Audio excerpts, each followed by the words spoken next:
The Last Crossing. A story of the Yukon. The cold came down from the north like a living thing, and it was merciless.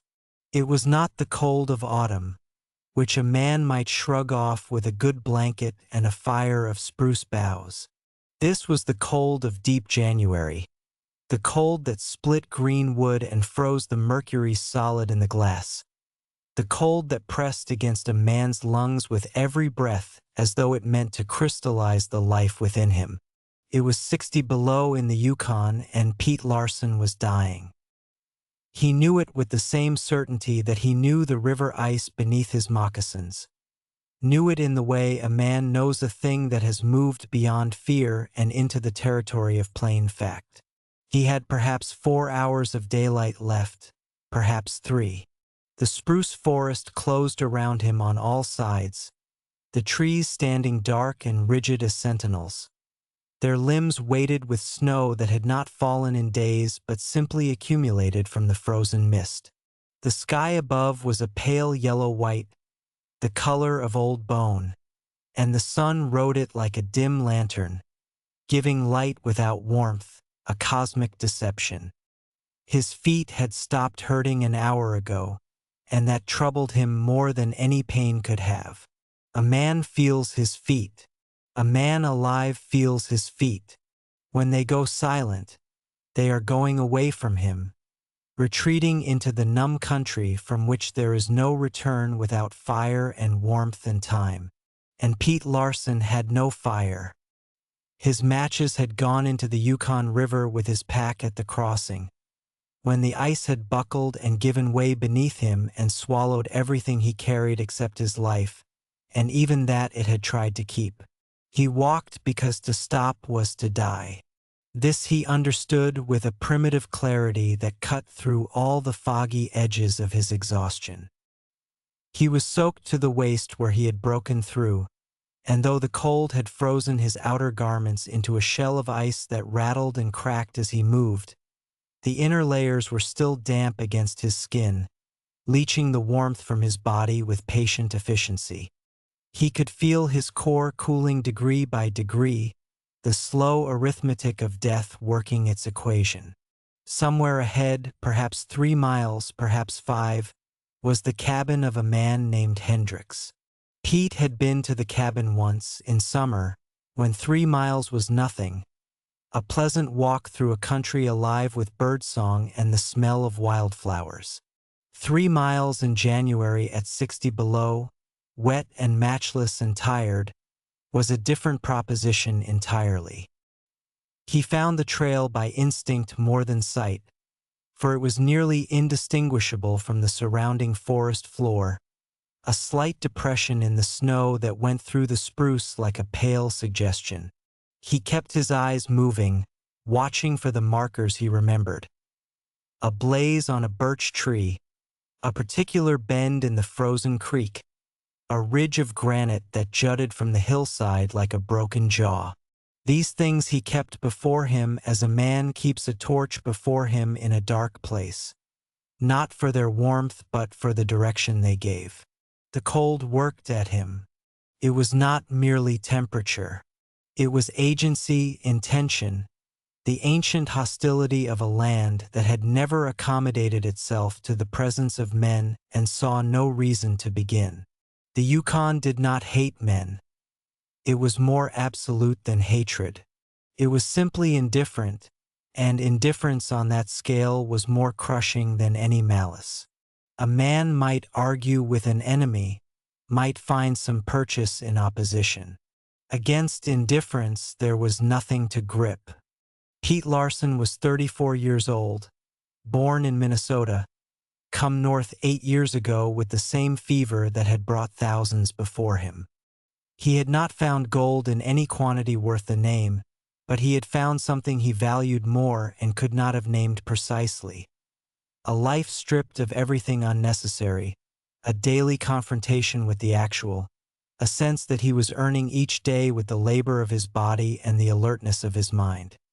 He had become a northerner in the way that some men become northerners, not merely as a geographical fact but as a condition of character. He respected the cold because not to respect it was to die. He respected the river because it could take a man in an instant and feel nothing. He respected the silence because it was the silence of something older and larger than any human concern. And yet now the cold was killing him, and he was not ready to be killed. He stopped at a place where the trail crossed a small frozen creek and made himself look at his hands. He had kept them moving inside his mittens, working the fingers against the palms in a slow rhythm, but even so they were stiffening. He pulled off the outer mitten and looked at the wool liner, then at the hand beneath. The fingers were white at the tips. He worked them harder, kneading them against his palm, pressing them to his chest. The skin was hard and waxy under his touch. He put the mitten back on and moved faster, because moving generated what little heat he had left to generate. He thought about fire with the intensity that a starving man thinks about food. He thought about matches, about birch bark, about dry spruce branches and the way a flame caught and climbed and threw orange light against the dark. He thought about the cast iron stove in Hendrik's cabin, how it would be burning if Hendrix was there, how the warmth of it would hit you from 10 feet away when you opened the door, how Hendrix would have coffee going and maybe something on the stove, beans or salt meat or whatever a man had at this time of year. He let himself think about these things not as fantasy but as destination, not as comfort but as target. The difference was important. A man who thinks about warmth as comfort is giving himself permission to lie down. A man who thinks about warmth as target keeps his feet moving. He had been moving for 2 hours since the river. He estimated a mile covered, perhaps a little more. His legs were heavy in the way of legs that have used most of what they have, and he recognized the particular quality of that heaviness. Not the clean tiredness of a day's hard work, but the deep fatigue that comes when the body is burning itself to stay warm and there is not enough left to burn. He was eating himself. Every step cost more than a step should cost. The spruce forest opened briefly onto a hillside, and he stopped to get his bearings.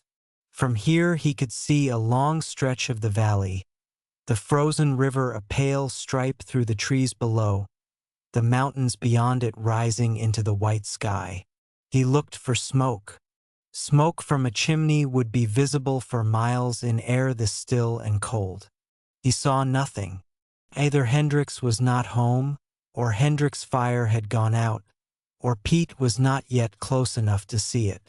He started down the hillside, and it was on the hillside that his right leg went wrong. It was not a dramatic failure. There was no snap, no sudden collapse. His right knee simply stopped working correctly, bending inward as he stepped on a hidden root beneath the snow, and he went down hard and rolled several yards before a spruce tree stopped him. He lay for a moment with his face in the snow, and the cold of it against his cheek was immediate and intense. He got his arms under him and pushed himself up, and when he stood he found that the knee would bear weight but only with a grinding, lateral instability that told him something had torn. Not badly enough to stop him, but enough to slow him, to change the arithmetic. He stood among the spruce trees and performed a cold inventory of his situation. Bad knee. Frozen feet, though he could not say how frozen. Hands stiffening despite his efforts. Core temperature falling. No matches. Perhaps 2 miles to the cabin, perhaps more. 2 hours of daylight, perhaps less. He looked at each of these facts and did not flinch from them because flinching was a luxury. He had one thing working for him. He was stubborn. He had always been stubborn, in the way of men who are not particularly gifted in other respects and have learned to substitute persistence for talent. His father had called it mule-headedness and had not meant it as a compliment, but Pete had taken it to heart. Mule-headedness had gotten him through 8 winters in the north. It would have to get him through one more afternoon. He moved down the rest of the hillside slowly, testing each step before committing to it, favoring the bad knee by keeping the leg slightly bent. It was slower. He accepted the slowness because he could not afford a second fall. When he reached the valley floor and found the trail again, he settled into a rhythm. Slower than before, deliberate, each step placed with the care of a man crossing ice he does not trust, which was, in a sense, what he was. The cold was talking to him now. This was a thing he had heard other men describe and had half dismissed as the dramatics of lesser men, but he understood it now, the way the cold spoke in the language of the body, suggesting things. It suggested that the spruce trees offered shelter. It suggested that if he sat down and got out of the wind, he would feel better. It suggested that he was tired enough to rest, that a few minutes off his feet would restore him, that he could lie back against a comfortable snowbank and close his eyes for just a moment. He recognized these suggestions for what they were, the voice of the cold, which wanted him down and still, and he denied them each in turn, not with anger but with the quiet finality of a man refusing something he has no intention of accepting. He thought about his dog, a big mixed breed he'd left at the cabin with a week's worth of dried fish. The dog's name was Kettle, a name that made no particular sense but that the dog had come with and that had stuck. Kettle would be waiting for him with the particular patience of dogs, which was a patience so complete it was almost outside of time. Dogs did not worry about the future. They existed in the continuous present of their animal lives. And in this they were wiser than men, who tormented themselves with what had not yet happened. Pete thought about Kettle's broad, stupid face and the way the dog slept curled against the stove, and this, oddly, more than the thought of the cabin's warmth or Hendrick's coffee, moved his feet forward. He crossed the frozen creek 3 more times as the trail meandered through the valley, and at each crossing he tested the ice carefully before committing his weight. He had already been through river ice once today. He was not eager to discover what a second immersion would mean. The creek ice held each time, solid and blue-white and silent beneath his moccasins. The light was changing. The pale yellow-white of midday was shading toward the amber of late afternoon, though afternoon was a generous word for what was really the last hour before the darkness came down. In January this far north, the sun skimmed the horizon for a few hours and then sank, and the cold that followed the darkness was different from the cold of day.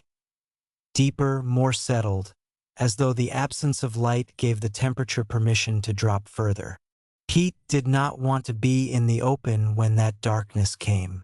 He was, he estimated, perhaps a mile from the cabin.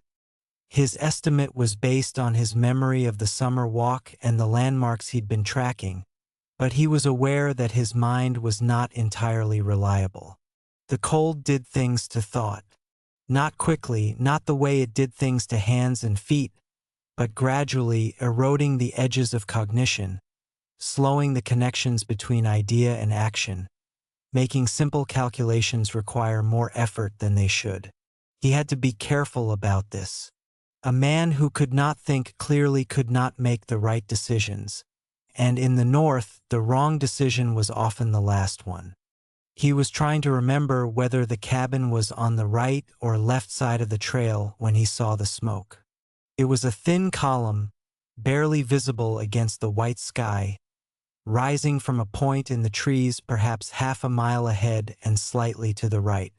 It might have been his imagination. He stopped and stared at it with the focused intensity of a man who has been wrong before and cannot afford to be wrong now. The column persisted. It rose and dissipated and rose again in the faint movement of air that passed for wind in the stillness of the cold. It was real. It was smoke. It was fire. He moved faster, not running. His knee would not permit running, and his feet were not reliable enough to risk the speed. but with a renewed urgency that was different from desperation. Desperation was a kind of panic, and panic cost energy. What he felt was simpler and colder than panic. A locked-in, forward-leaning resolve, the resolve of a man who has seen the finish line and intends to cross it. The trail bent right and then right again, and through the trees he saw the dark shape of the cabin, the smoke rising from its chimney in a steady stream now, and a pale orange light visible through the single window. He stood among the last of the spruce trees and looked at it. He had been walking for 3 hours. He had covered perhaps 2.5 miles. He was still alive. He crossed the clearing in front of the cabin and reached the door and knocked. Not because he stood on ceremony, but because in the North you knocked, because a man in his own cabin was entitled to know who was coming and why, because the etiquette of isolation was as strict in its way as any city manners. He waited. He heard movement inside. The door opened, and the warmth that came through it hit him like a physical force, and for a moment he could not speak. Hendricks was a small man, darker than Pete, with the weathered face and quiet eyes of a man who had been alone for long stretches and had made his peace with it. He looked at Pete standing in the doorway, the frozen clothes, the white-tipped face, the careful way he was holding himself, and said nothing for a moment. Then he stepped back from the door and said, "Get in." Pete got in. The thawing out was its own ordeal. Hendricks knew what to do and did it without fuss. Cool water first for the hands and feet, not warm, because warm water on frozen flesh was its own kind of damage. Pete sat by the stove but not too close, and Hendricks worked at his boots with hands that were quick and competent. And Pete bit down on what the returning sensation felt like in his feet because there was no point in making noise about it. Pain meant the tissue was alive. He had known men who had felt nothing when they thawed, and those men had lost the things that felt nothing. "How long were you out?" Hendricks asked, working the second boot off. "Since morning. Went through the ice at the Pelly crossing." Hendricks looked up at him once, briefly, and Pete saw in that look a recognition of what the afternoon had been, what it had cost, what it had nearly taken. But Hendricks said only, "Bad place to cross in January," and went back to work. "I know that now. You got any feeling in your toes?" "More than I want." Hendricks nodded. That was the right answer. He got up and went to the stove and did something with the kettle and came back with a basin of water that was barely above freezing, and Pete put his feet in it and watched the man's face for his reaction. Hendricks looked at the feet and said nothing, which was either a good sign or a practiced neutrality. Pete decided to believe it was a good sign. "Coffee," Hendricks said. "If you have it." "I have it." While Hendricks made the coffee, Pete sat and felt himself returning to himself. The painful inch-by-inch process of a man thawing out, the body's grudging reoccupation of its own extremities. His hands tingled and burned. His feet were a symphony of sensation that he could not have described except as the opposite of numbness, and the opposite of numbness was not pleasant. But he was inside. He was warm.